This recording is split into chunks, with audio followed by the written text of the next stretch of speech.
Good morning, everyone.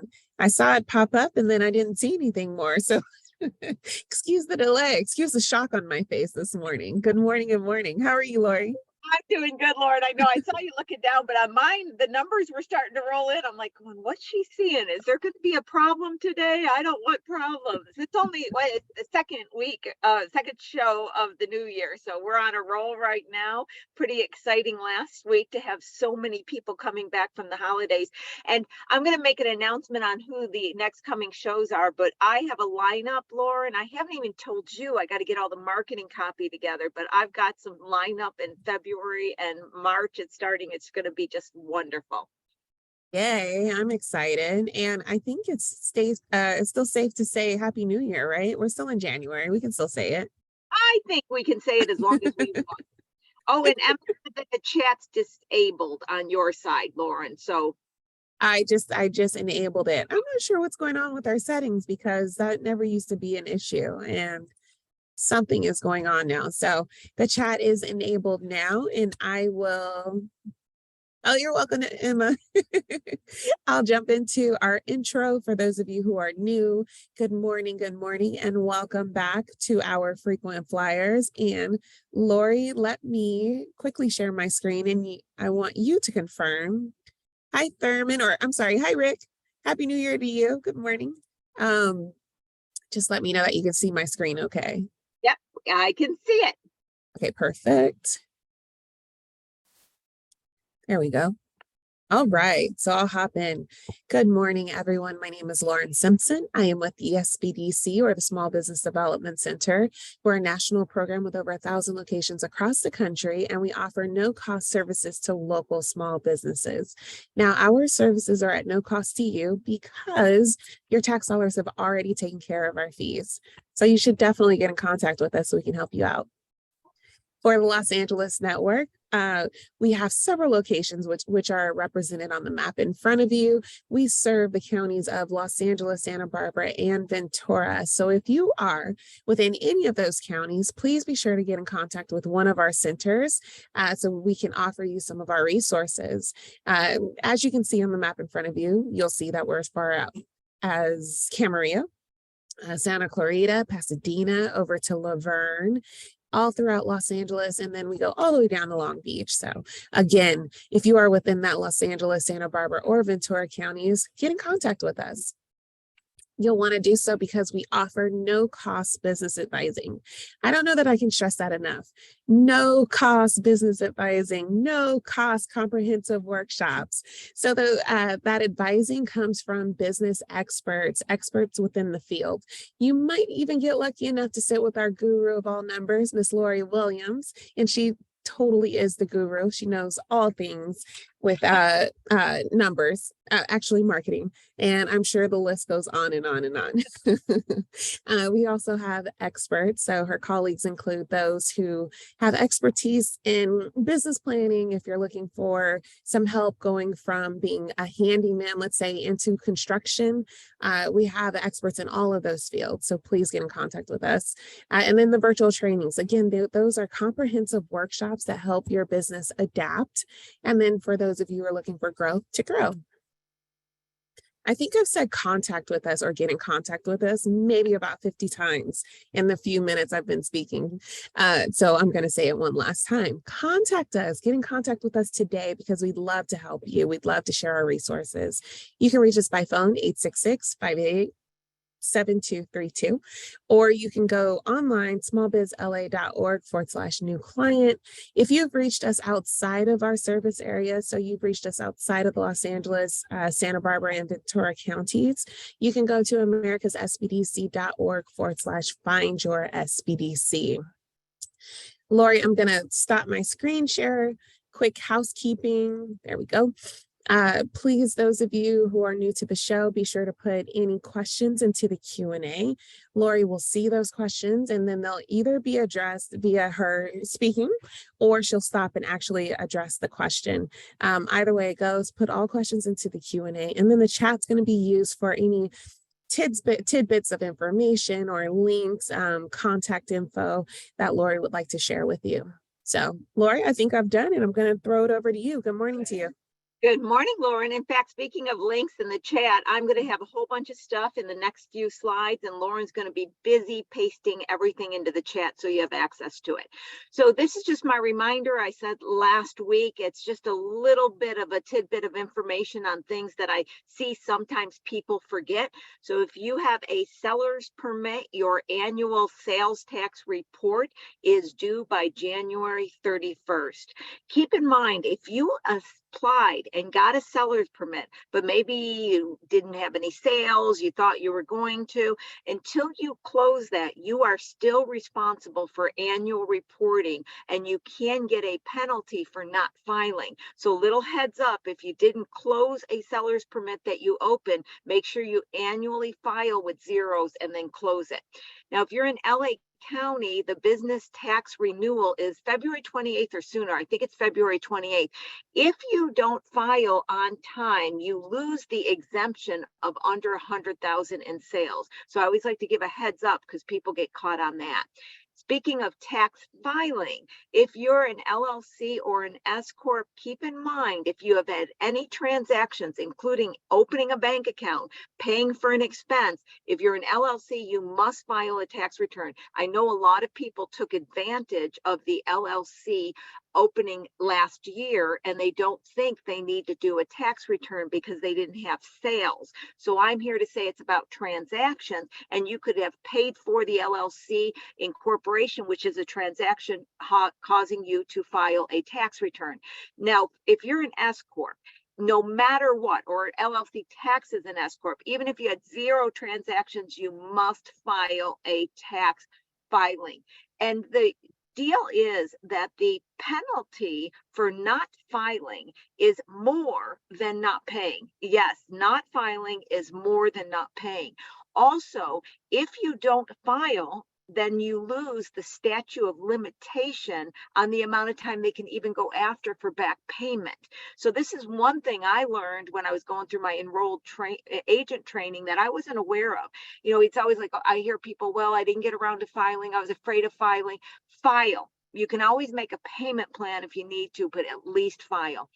For those who took advantage of the COVID exception for forming an LLC last year, keep in mind that $800 now minimum, $800 is due by March 15th. So make sure that you go, or April 15th, make sure that you go ahead and pay that, because a lot of people who started the LLC last year was just not familiar with the 800 and are not thinking that they have to pay. So I wanted to make sure you understand how that works.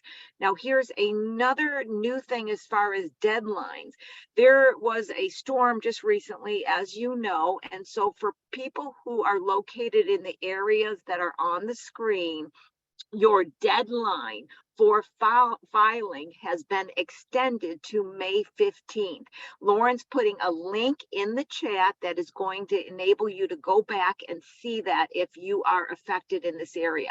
So you might have a little bit more time to put things together, and it gives you more time to do contributions to your IRAs and health savings accounts. Now I have my upcoming classes, my financial literacy series. Lauren's going to put the links in the chat once again, and then you can click on it to see which each session is about, or what each session is about. Session 1 is really basic, just like what do I need to do as far as data collection? Should I use QuickBooks? Can I use an Excel document? How does it all work? Session 2, I go through an Excel document where I say, what is the minimum you must know in order to properly run your company? What's the minimum information financially you must know regarding profitability? And session 3, I dig into details on the cost structure. And then I'm bringing back my webinar, what is the best legal structure for my company? What are the tax advantages? I started this because there was a lot of confusion. I had people say, I went from a sole prop to an LLC for a tax advantage. And I have to say, well, there really is no tax advantage. So I started this as just a basic overview because there is so much confusion about these, and a lot of people are filing on their own or going through Zoom and they're not getting this type of information. So that's coming up as well. And then I've got more scheduled that I'm showing here. I just haven't had a chance to put it all together. But next week, Keith Rogers, which is a member of the ACT team at the SBDC, those who have been around for a while, my frequent flyers know Nate comes on quite a bit. Keith is another colleague. He's going to come on and talk about different financing options, what you need to know, some of the micro lending programs, etc. And then Simara, who's been on before as well, talking about HR, is coming back to talk about California employee laws. When she was on, there were so many questions. We didn't even get to all of them. So I wanted to make sure she came on. I'm having her come sooner than later because there's some new laws. One of our frequent flyers actually sent an email to Lauren saying, hey, can you go over some of these new laws and how they're affecting different size companies, et cetera. So she's going to get into those details. And then I am going to next week give you the full lineup of who's coming up in February. So with that, I want to talk about today's show. I am very excited about today because I feel like we're talking about a topic that's very near and dear to many people. So Bridgette Robinson is the CEO of BESA Programs. BESA Academy is a bilingual and environmental science preschool offering care and high quality education to infants, toddlers, and preschoolers in Norwalk, California. Now, I titled this show, How to Develop a Sustainable Business Model. Bridgette has adapted to change, pivoted, repositioned, all those words we use many times throughout the company's existence. And in my conversations with her, I feel like she always seems to be just a little bit ahead of the curve. So today we're going to talk about her insight, planning, maybe some luck. She's going to share it with us. So Bridgette, welcome to the show. Hi, everyone. Good morning. I first want to say thank you so much for having me here, and I'm excited to talk to everyone today. So thank you, Lori. Thank you, Lauren. You know, I'm so happy to have you. I love your personality. It's so bubbling. It's so, I mean, I'm already inspired just talking with you. So where we got to start is when I was learning, and I've only learned a little bit about your company, so I'm going to be learning a lot today as well. But what struck me when we had our first conversation is I saw, like many small companies, you started really small, mostly just satisfying a need. I don't think, and you'll tell me, I don't think at that day, and you'll know which day I'm referring to, when you started this, you thought, I'm going to have a company and I'm going to do all this. So tell us about, I'm going to call your humble beginnings. How did you start? Yeah, well, I don't know how many people can actually start businesses with a bunch of cash invested into it at first, right? So you have to start somewhere. I started very simple with a business plan. I was a public school teacher, and I just wasn't satisfied. And I thought, I think I could develop a school way better. So I told my husband, I'm going to start a school. And he said, why don't you start it from the house? And I thought, brilliant. But how many people are going to send their kids to my house to get educated? So you have to start at the very beginning. I had to start with preschoolers. And then eventually my idea was the preschoolers would then go into the elementary school. Well, I ended up having one preschooler. And before I even got the first child, I had to borrow my neighbor's kids and bring them over and take pictures as if the school was going already. And then I got the first child. And then we maxed out at 8. I had to apply for 14. I hit 14. And then I had a wait list. So yes, humble beginnings right here at my house. My house was converted into a school. You know what I love about that, and I think it's a good reminder for a lot of the entrepreneurs today, is over the last, and I feel like this has really kind of morphed over the last several years, everybody in the entrepreneurship has been watching too much TV, Hollywood, and they think start big. And I have people are like, I'm going to start out, I'm going to lease a space, I'm going to do this, and they don't even have a product fully developed. I talked to a client the other day, and she was going on about the marketing. I'm like, you don't even have a product yet. And so I love that you brought it back and said, hey, let's just do this and let's go from there and see where it goes. And I love the staging with your neighbor's kids. It reminds me of, I always would put things on my website and I didn't quite know what they were until like somebody bought them. And I made up this thing called Coach Notes, and it was a subscription and you get one every month. And I didn't even know what a Coach Note was. And then somebody bought a Coach Note and I'm like at the last minute Sunday night writing my first Coach Note going, well, I guess I got to create it now. And so I think there's something to be be said about, going at it where you're testing the market, you're seeing if it's feasible, you're seeing if you're going to want it, and you're not just investing capital that you don't need to just yet. So I love that aspect. So how long were you operating out of the house? Actually, only a year and a half. There are many people in this industry, and maybe some that are watching today, where they've been in their home for 20 years, because the leap from the home to a childcare center, it's overwhelming, and financially, it's very hard to pull off. I actually was able to do it by purchasing a business that was already functioning. I got help from my parents. And actually the person who allowed me to purchase her business in the facility, she carried the note. So I'm still paying that person now, but will be done in my 5th year today. But yes, transitioning from a house into a facility, you really have to, it's a risk. And I have to say, I did not pay myself for the first 3 years of business. Yeah. And I paid all of my staff. I paid all the overhead costs. I paid all the materials, and my husband had to sustain us while I was, trying to see if this was going to work. It wasn't until COVID hit that I actually started to pay myself. That's interesting. It's opposite. Now let's walk back. I love what you said. Let's walk back and pick this apart a bit. When people do something, and in this case, it's a jump from a home office into an actual space, but can be many jumps into a new product, etc. I feel a lot of times, especially with small companies, they don't sit back and think through what the additional capital is going to be, the additional times, the additional demands. And I always say that you want to make sure before you do that jump, it's almost like the water's up against the levee. You want to be really forced with enough business. You want to be forced with enough going on before you jump. You don't want to go, oh, I had one good month, I'm going to jump. And I see a lot of people with, oh, I got 1 or 2 good months, and they believe that trend's going to continue, and then they jump. What is it, if I can walk you back that far, what made you start to think this is the right time to make this jump? And what analysis did you do to see if it was feasible? Well, number one, I was going insane having my business in my house. I couldn't separate personal life and business life. So I needed to get out of my house. So I had the desire. The numbers told me that I could do this because I started to develop a wait list. And specifically a wait list for infant and toddler care, which I found out in research, there's only 3 other centers in the city of Norwalk that offer that in a facility. So therefore, there is a specific demand that I would meet if I were to move into a facility. And then the other idea and concept that helped me make this decision is that I was buying a business that was already running and making money. The minute I walked in, it was already paying its own bills. So if this was an empty facility and I had no students, that would have been a different story, because how would I be able to pay the rent?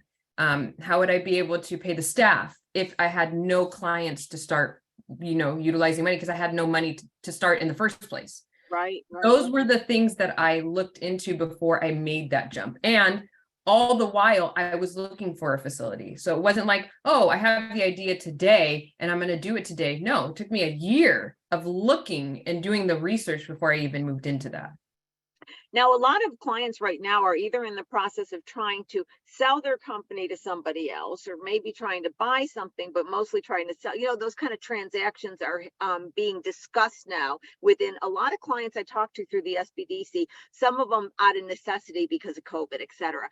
And one thing I know from being involved, as much as I have from the CFO perspective and in banking perspective in these type of arrangements, each and every one is unique. But I always like anybody who's had an experience of buying a business or selling a business, just to talk a little bit about the process, the transaction, the difficulties, the challenges, what happens in that, because that's a mysterious place for small businesses, and it's a very scary place. When you're in the service sector, the service industry, I think it is so important to understand how to manage employees, how to manage your squad, your team. Without your team in the service sector, you have nothing. So they are as valuable to you as your clients. Those are your two top things that you need to serve. So in the service industry, you have to think about how are you going to manage your employees? And you need to know a bit of HR because you need to know what their rights are. And you need to make sure that you are catering to them as much as possible so you don't get stuck in a sticky situation because that will tear you down. And you know, you need to know if your product is necessary or valuable in the community. And then if it is, then you fight for it. So when COVID hit, the industry of childcare, schools closed, like and permanently closed.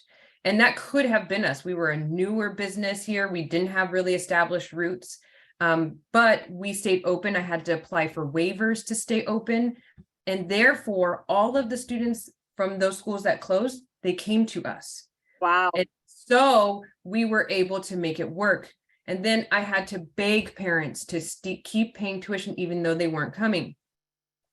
I had to actually record or put online at least one preschool class a day so that parents at home who actually wanted to keep their children home could participate in classes. It was wild, but we were able to navigate it, and we were audited by the health centers so that we could stay open. But you're right, you have to pivot, you have to understand your business, and if it's really a valuable service for your community, you have to fight for it.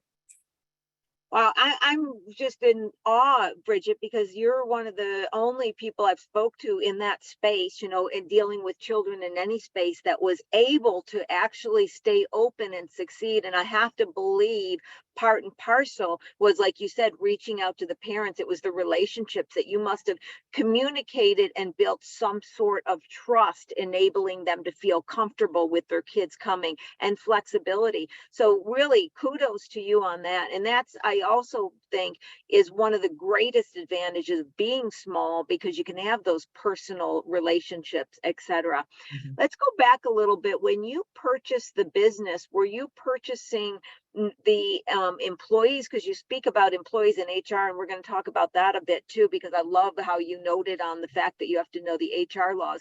But when you purchased the business several years ago, did you get the entire staff? I mean, what did you end up walking into and assuming responsibility for that day that sale went through? So I got everything except for the EIN and the name of the business. So I got all the staff, all the students, all the materials for that she had already established in a childcare. That's like a parent handbook. Right. That's, maybe infant toddler setup plan or something like that. Right. So I got everything. However, like it is with new management in any business, you lose half of those customers because they don't trust. Like you said, they don't have that trust and confidence that you're going to be able to provide for them. So over the course of 3 to 6 months, I lost 95% of those parents. But luckily, I had brought all the parents from my house to the school, and then my waitlisted parents, and I started to fill all the vacancies little by little. So that was okay.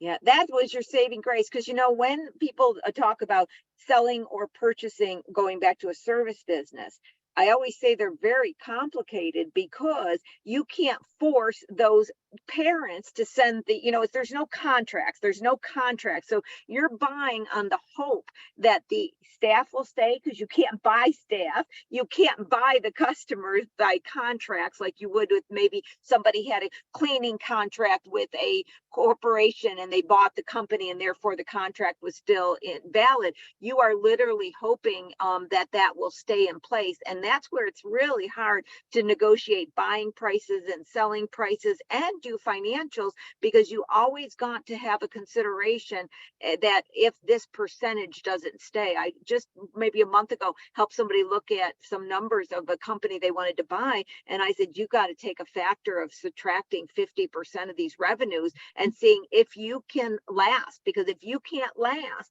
if 50% of the revenues doesn't come in, don't consider it, because you don't don't know where you're going from there. So once again, it's going back to what you were saying about the wait list also gave you the indication to move, and that ended up being your saving grace. So guys in the audience, you can see Bridgette has insight. She is pivoting, she's responding, she's doing things.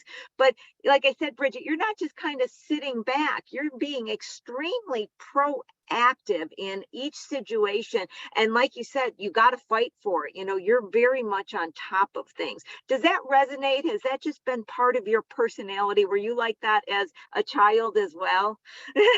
Oh my gosh, what my husband would say about that question. I'm a fighter. I'm a fighter. My dad has always, as a Black woman in business, I think you kind of have to have that in you, right? My dad has always taught me, you are at the bottom of the food chain. And I don't think it was meant to be an insult, but he always said, as a Black woman, you're going to have to work 10 times harder than everyone else for them to take you seriously. You have to dress 10 times better than everyone else. You have to work 10 times harder. So I've always had this mentality growing up that I just have to keep going. I have to keep looking. I have to keep furthering my skills and learning in order to be successful. So I think that helped me move into a facility setting and not stay in the house for many, many years. But I have to say that I had help from my family too. Not everybody has that opportunity. So I wish actually that I had more support looking at the numbers before making the jump into the facility. I think having the help from the SBDC, having consulted experts like yourself, that would have helped me be a little bit smarter moving into the facility. Because as I said today, I'm still paying off that note. What if I, had negotiated better? What if I had looked at the numbers better? So now when I purchase my next facility, I am more aware that I need to be more strategic, look at the numbers, look at the finances before making that move. So yeah, very good point. You know, it's so funny you talk about help with your family in banking. And we just always call this, when people go, I just started a company, I got this idea and I'm going to get investors. I'm like, the only investors at that point are friends, family, and fools. And that's the line in banking. And it's really, really true. And, I can understand completely what you're saying about always having to go what I call the extra mile. My audience knows, I've shared with them, I didn't grow up in rural, I grew up in Podunk, right? We're talking cows, horses. And I remember watching Dallas, the show, as a youngin', and I was like, I want to be a business person. I want to be, in business. And I always felt like, okay, here I am, this little girl. I don't have proper English. I speak like a country girl. I dress like a country girl. And when I found myself moving to Dallas at age 18, I was trying to just emulate. And I was like, I got to dress the best. I got to speak the best. I got to do the best just to feel like I fit in with everybody and had a chance. And I think so much of our history in our life does affect our behaviors going forward, and they turn around at the end and end up giving us that defining moment, that competitive edge. I think that's so true. Now, as you moved in the facility, and I want to get with the HR in a minute, but when you moved in with the facility, is there anything, I know that's been some time, but does anything stand out? Like, I wish I appreciate what you said about the numbers, but anything like, oh my God, I wish I would have known this ahead of time that you can share with our audience that maybe some of them may be, experiencing this down the road? Oh yeah, you need to have an expert look at your lease agreement. If you are getting into a lease, pay the money and have a lawyer who is in this industry of looking at leases, have them look at that lease.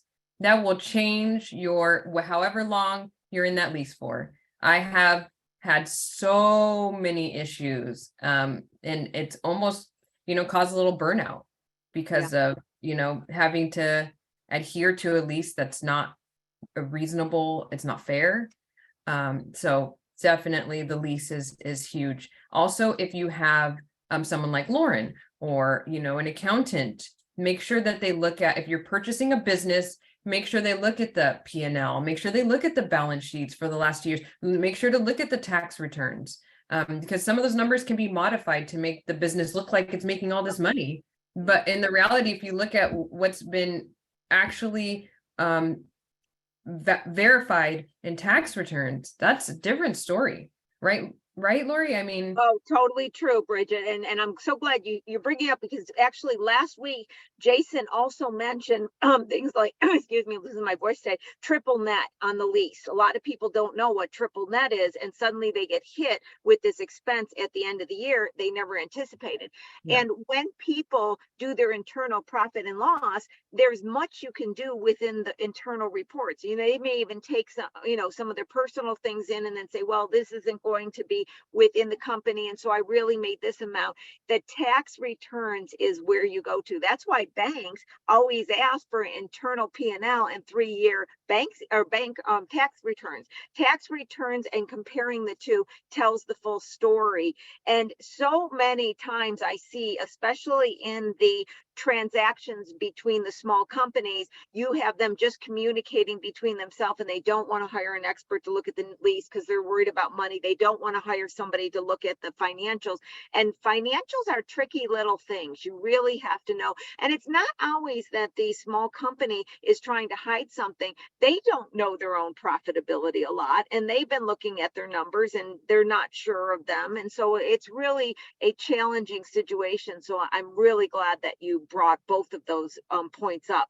Let's go to a famous thing, HR. And I remember there was this consultant, I mentioned this last week, that said, your greatest liability and greatest asset is walking the shop floor, your people.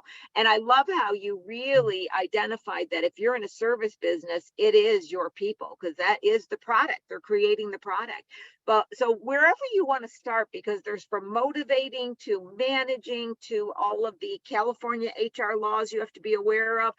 I can go on and on. So I'm just going to let you start where you want and start chatting about what do people know, because a lot of people, I'm going to add this one part, Bridget, because of AB5, the law that makes it very challenging to hire anybody as an independent contractor in California.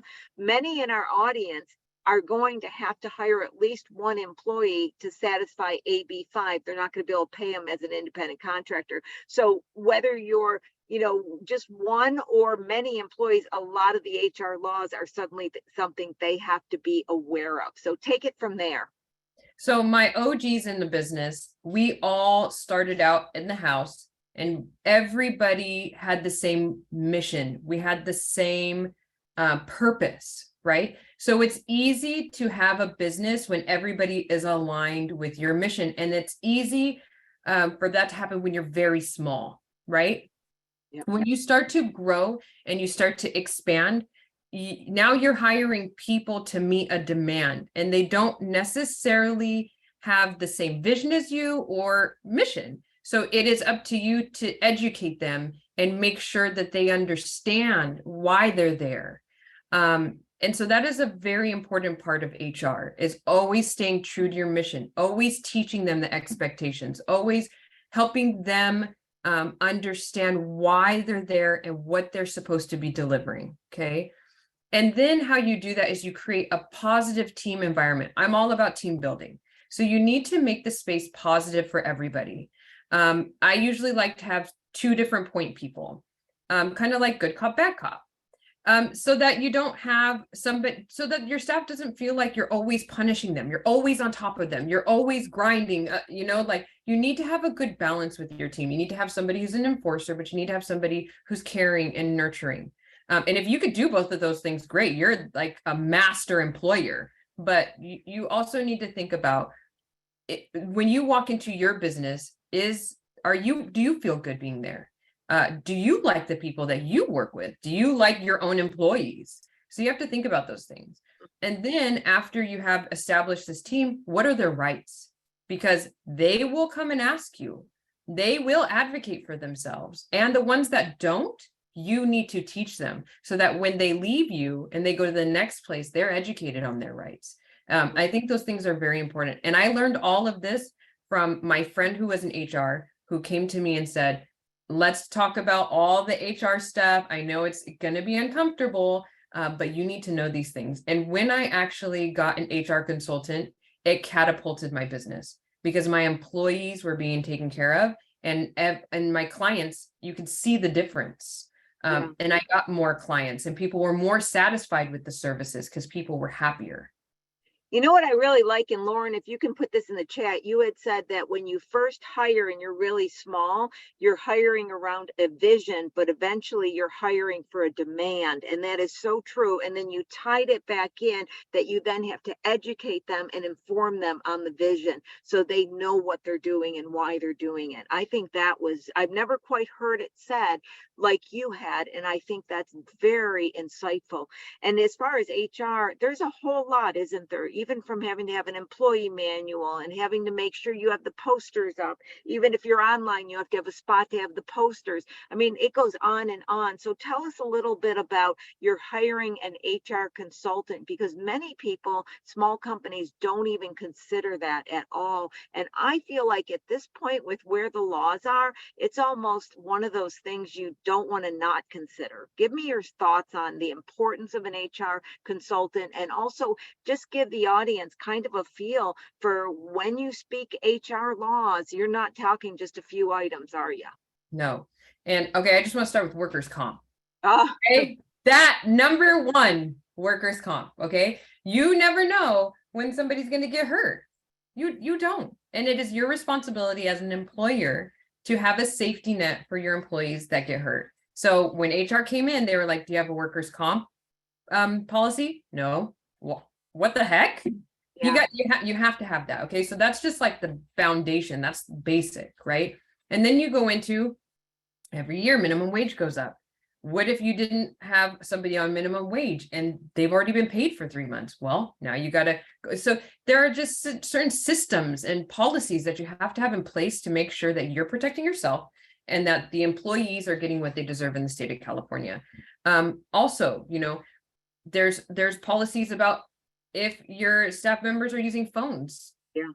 You know, if their staff members are using computers, they have to have a business email so that everything that you're sending to them is in a business email that the employer has access to forever, like in case something happens. What about your sick policy? Do you know what your sick policy is? Do you offer a vacation policy? How do people call out? It's the handbooks, it's the questions that they're going to bombard you with every day that you need to have answers for. HR, I think is like top. I have a person for every part of my business. I have an accountant. I have an HR consultant. I have a lawyer that looks at just leases. I have a lawyer that is looking at employees, my employment contracts. I have an expert in every single part of my business, and I do not make a lot of money. But the point here is that you need to have people who are knowledgeable help you to keep you running. Because if you get caught up in one of these areas and you didn't know that you were supposed to be doing something, that's it for you. You're done.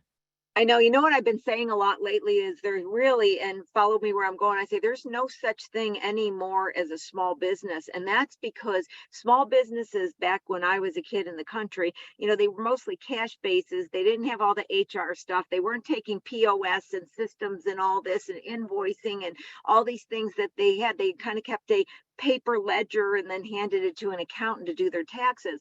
But today somebody just says, I want to sell something at a farmer's market. They got a seller's permit. They have to have a business license. They have to do all these things. They bring somebody in to help them. Well, what is it, a misclassification, independent contractor? So the concept of small business from a legal financial aspect really isn't true. The minute you start transaction in business, you're kind of in this game that you have to play on the same level as bigger companies. And so I think your insight to paying for these various consultants to come in and help, and that's where the SBDC, you know, as Lauren always says, contact us, really has its benefit, because you can get somebody at that stage when you can't afford to have somebody come in that level that can give you that expertise. But it really does matter.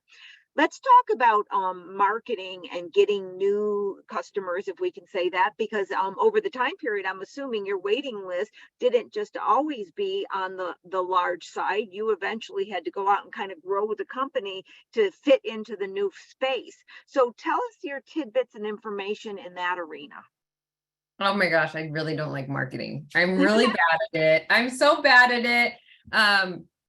But I actually I use my employees to help me with marketing, to be honest. Great ideas. Yeah, I like they're very proud of the work they do in the classroom, and the things that the children are doing. They take pictures all day long.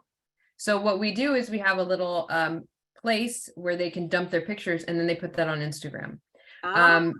Yeah, so that's what we do right now. In the very beginning, like I said, I had to borrow my neighbor's kids. I had to do a lot of workshops, to be honest, to get people to come in the community, because they didn't know who I was. So we would do a nutrition workshop, which was free for families. We would go to the local community childcare fairs and we would advertise. So in the beginning, it was all about being in front of a lot of people often and physically in front of them, right? And bringing people to the facility, bringing people to my house. We did a pumpkin patch, which we still do today, where, you know, you charge an admission, and this was in my backyard, and I had 100 people in my backyard once. It was wild. But you know that you get that exposure, and then you get in the Facebook mom groups and kind of jump in there and say, you know, have a parent advocate for you and be like, oh, my kids are at BESA and they're enjoying it. And the parent really is, you know, enjoying it, but you just ask them to do that for you. So that's how I grew it. And then you have to be aware of what's happening in the childcare industry. You have to understand what is happening in childcare. They're taking preschoolers to public school now, preschool for all, which I think is great. I'm an advocate. And I know for private business owners, it kills us. And I'm sorry it does, but every child needs access to early education. So now public schools are taking preschoolers. What's our market? Infant and toddler care. So now we have to pivot. Now we have to take out our preschool licenses and we have to apply for infant toddler licenses. We need to restructure spaces. So now we can care for toddlers and infants. Now you need to hire new employees that have infant toddler units. And then you got to advertise all of that. Now what you're putting into the market has to be about infants and toddlers and not preschool and school age anymore, because there's no market for that. So, I mean, you have to be aware of what's trending, you know, in marketing in general, in any service. So the same in any industry, it's the same as here, the same is true for the childcare industry. You know, going back to what I said about you being very aware and having insight, what you're really speaking about is strategic planning, looking at what the threats and opportunities are and seeing, okay, they're changing this about the school system. It's going to affect me. Let me not sit back and wait to see if it really does. Let me be proactive and see how I have to change my business model. And I think really that's the big tidbit of lesson on what you just said, is the fact that looking out, because I've always been the same. I'm always, and I don't mean it from a negative way, but I'm going to make the assumption inside that whatever is happening right now that is bringing me income could possibly go away tomorrow like this.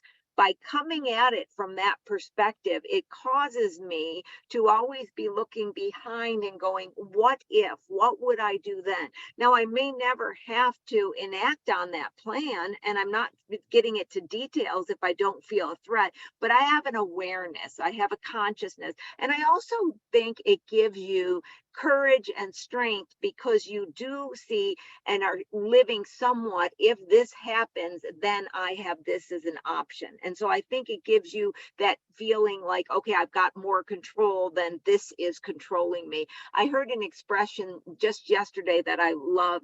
They said, and this is they were not talking about entrepreneurs, but this is perfect for entrepreneurs. They were talking about going forth with something that you're afraid of. And the person speaking said, I identify the difference between fear and terror. If it's terror, I'm not ready for it. I maybe have to get new education. I need to do whatever I need to do to face it. If terror, my body is telling me I'm not ready. If it's fear, there's a point that I have to take and move forward with courage and drag fear along. And I thought that was just a wonderful expression. But I can see how you're really on top of things and taking those steps. What do you think inside you, or what triggers you, or what advice advice can you tell from our audience to maybe those that are not as proactive, Bridgette, that tend to like to sit back and go, okay, well, let me see what happens. And then they find themselves in predicaments. And I know I'm asking one of the really hard questions because I'm kind of talking about an inherent behavior trait that you have. But what could you share with people who maybe are on the other end of the spectrum? Well, I am very motivated by providing for the community. It is what I've been put on this earth to do. I am here to help children achieve. And I love being in the city of Norwalk because I'm the only bilingual facility in the area. So a lot of the children at my school go to public schools that are bilingual, and they're better prepared. So I am constantly motivated to do better because of my community. I also am constantly motivated to do better for my team. I love my team. And almost all of my teachers are in school and they're furthering their education and they feel comfortable working this job because we provide flexible schedules for them so that they can go back to school. And I've convinced some of them to go back to school to pursue their education so they can grow. It's all about growing. You have to look at yourself and think, okay, we're at the start of 2023. Who do you want to be by this time next year? What do you want to have accomplished? But not even just like, oh, I want to have this and that. What is your plan? Have you created a plan for yourself? I have done that every year. I am all about planning and I'm all about like meeting my growth goals. So for those people who, they don't understand, I think a lot of the reason why people don't do it is because of fear. Like you said, they have a fear of not being able to do it. So therefore they don't do it because, well, then they can't be disappointed at themselves. But if they just take a tiny little bit of risk and see if you can meet a little goal that you've made for yourself, and you will reach it, and then plan the next one and the next one. That's what you have to have inside in order to do it. Yeah, I agree. There's an old expression that I never hear anymore. I don't even know where it came from, but it says, how do you eat an elephant one bite at a time? Have you ever heard that old expression? I don't know where people have never heard it. I don't know whether it's maybe something that came up with where I was brought up, but it was this concept that it's a big overwhelming thing if you take it ever a little bit at a time. And I'm always doing things, even in my personal life, that I'm afraid of.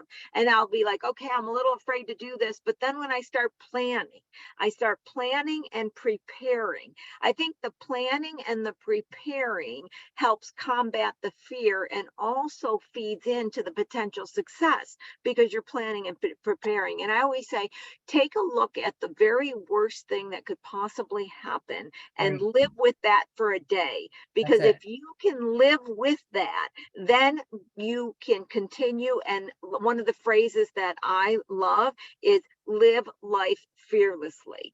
So my strategy is always, if I do this, what's the worst thing that can happen? Can I live with this? Can I come back from this worst thing? You do that? And then I'll go, well, yes, I'm going to go forth. And then what I do is my next set of questions is, now, is there a way to mitigate the potential of the worst thing happening?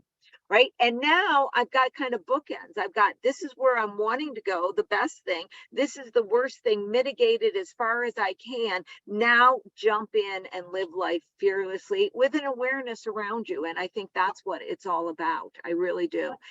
That's exactly right. So tell us about where you see your company heading. I think you've recently just made a couple more minor changes within the programs, et cetera. So give us a feel for where's Bridgette's future? What's the goals that you're moving towards now, and how are you going about that? I have always had the dream of having a BESA Academy in every neighborhood, especially in the inner city, because a lot of our programs are accessible. Our programs are accessible to everyone. We have children who are on subsidized tuition, which is paid through the government. So, I mean, low-income families to high-income families, everybody is right there in a BESA. So our children are getting arts education. They're getting environmental science. We have gardens. We teach about nutrition. We have bunnies in our gardens. And then they're also learning another language. So there's these three pillars in our program that maybe these children don't have access to in other places. And I'm not saying my school is the best. I'm just saying I would like to have a preschool like ours in every community. That's always been my goal. And therefore, I would like to buy my first center. And this is an example of having fear. It's $4.2 million. This one that I found that I'm like in love with because it has a teacher's lounge. All we want is a teacher's lounge. We don't have one right now, right? So I'm like, I want this building. But remember, Lori, you're like, just because you can buy a facility doesn't mean that you should. You need to think about that. You need to look at your financials. So it's $4.2 million for this facility, right? And so I have the phone in my hand and I tell my husband, I'm scared to call my lender and ask for $4.2 million. I'm fearful, right? Because what's the worst that can happen? My husband's like, what's the worst that can happen? He could say no. Okay, that's not really a big deal, right? So I call him and he's like, no. And he's like, but maybe you could think about 2 million. So, you have these goals for yourself. You just got to keep going. So I hope that BESA could be in every community. I actually would love for the state to give me an opportunity to show them my curriculum, to show them my model, and maybe the model could be used in the public sector. That would be like ultimate. Yeah. But those are my goals, having a BESA in every community and for the state of California to look at my model and be like, this is the model we're using in the public sector for our preschool programs. I love what you said about, the 2 million comment to the 4 million. What I always identify, and I notice it with what you're saying, if your goal is to have the BESA Academy in every community, the 4.2 does not necessarily mean that's what it requires to achieve that goal, right? So sometimes what we do is we get a goal and then we think it's got to be that facility, it's got to be that amount of money, it's got to be that. And what I always tell people, wait, go back, because I know that I had a goal, especially in 2007 when I started Business Simply Put, which was a side business to my big CFO consulting, investment banking business. My goal was to be able to help small companies that reminded me of the small companies when I grew up as a kid, because I had moved up the food chain. I came to LA, I was playing with the big guys, I did all that. And then I was like, wait a minute, I really love the small companies. This is where I want to be. So I had this goal and my thought was, well, they can't afford me. I can't afford them, type thing. I'll do seminars and I'll write books. And look at, for 10 years now, I've been at the SBDC getting paid by the government, being able to work with the small companies. So sometimes what happens is if you keep moving towards what you want and you keep your eyes open, it pans out, if that's an expression, or works out or comes to fruition in ways you would not have expected it to. But it's keeping your eyes on that goal and planning. And I just always say, I'm going to go as if and then see what life presents to me. And I always, as Lauren knows, because I always said, I always wanted to be a talk show host. Okay. So yes, it's my little thing with Lauren, but I'm a talk show host. I count, right?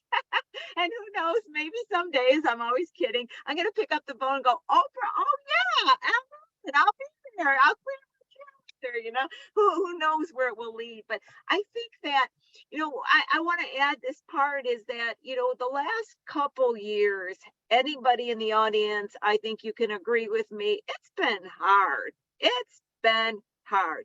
And emotionally, it's been hard. And I started 2023 and I said to myself,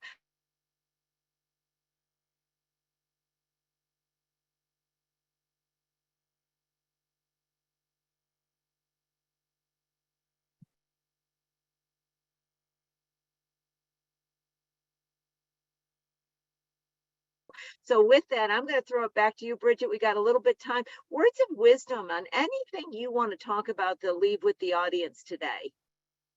Words of wisdom. Surround yourself with people who are positive and who believe in you, who want you to achieve what you want to achieve. If you are around people who are negative, who say, I don't know if you should do that, that's too risky, you're thinking so big, you need to think smaller. You need to get them out of the room And you need to surround yourself with the people who believe in you and your dreams. And that's it. That's what you need to do in order to be successful in any situation, in any area of your life. So Yeah. surround yourself with good people. I love that. This was told to me, I think this must have been at least 25 years ago, Bridgette. I was just trying to figure out and trying to succeed in different things. And somebody said to me, do you know what life's all about? And I was like, oh, please tell. I've been trying to figure this out. Yeah, if you can tell me what life's about. And just the simple thing he did, he drew a circle. He had a piece of paper, he drew a circle, and he put an X in, and he goes, this circle represents your comfort zone. Inside the circle is the comfort zone, and here's you. And he goes, what's going to happen is you're going around inside your comfort zone, and all of a sudden, out of nowhere, this X is going to fly up and go bam right into your circle, and you're going to go, whoa, that's not my comfort zone. And maybe the circle won't do anything and you'll get back in your comfort zone, but then it will look like a different X, but it's really the same X is going to come again and bam into your circle, right? And eventually when the right amount of X's hit your circle's going to burst open. And then what he did, Bridgette, is he drew a bigger circle and he said, now what you did is you grew your circle a little bigger. You grew your comfort zone. And he said, you know what the meaning of life is? Growing your circle. And that is the best illustration I have ever seen. And whenever I get caught up in, I want to achieve this or I want to achieve this, I just say, hey, I'm alive and I'm going to grow my circle. I don't know what that means, but I'm just going to grow my circle. And Bridgette, I just can't thank you enough for coming on today. You shared so much wisdom and inspiration. I knew you were going to really touch the audience with everything that you had to say.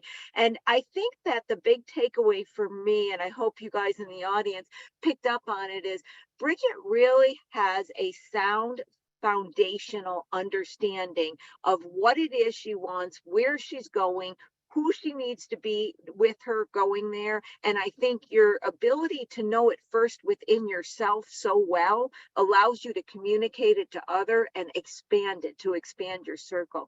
So thank you so much for sharing with us today. Lauren, I'm going to bring you back on to end it for us. Thank you.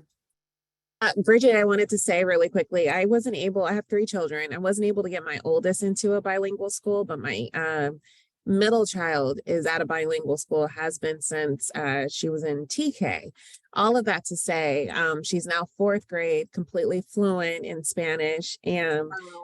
And I'm trying to do the same for my 2-year-old. So it's hard to find a place that exists, one for that age level, as well as one that, as a parent, you're very comfortable and confident in. And so kudos to you. I'm sure I'll for sure be diving in to see more.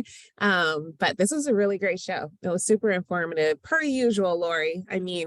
Always choosing the best guests. It's our guest. It's our wonderful guest. So I want to thank everybody in the audience, our frequent flyers. I'm going to have a whole list of who's coming on next week when I got time to put it together. I got some exciting news on some people who have been on the show before that are coming back. Lauren, you don't even know yet. I'm going to be telling you about that.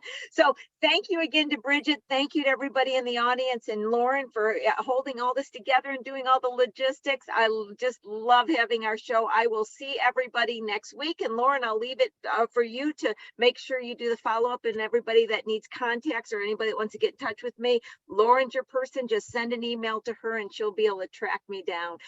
See you again, Bridgette. We're going to have you back on to tell your story on where you go from here. Thanks again. Bye, everybody. Bye, Bridgette. Take care. Bye, Lori. Thank you. All right, everyone. If you would like to get in contact with Lori, please shoot me an email. It's lsimpson@lbcc.edu. Shoot me a note. I've also included a link to our YouTube channel. Let me go ahead and scroll up so I can include it again.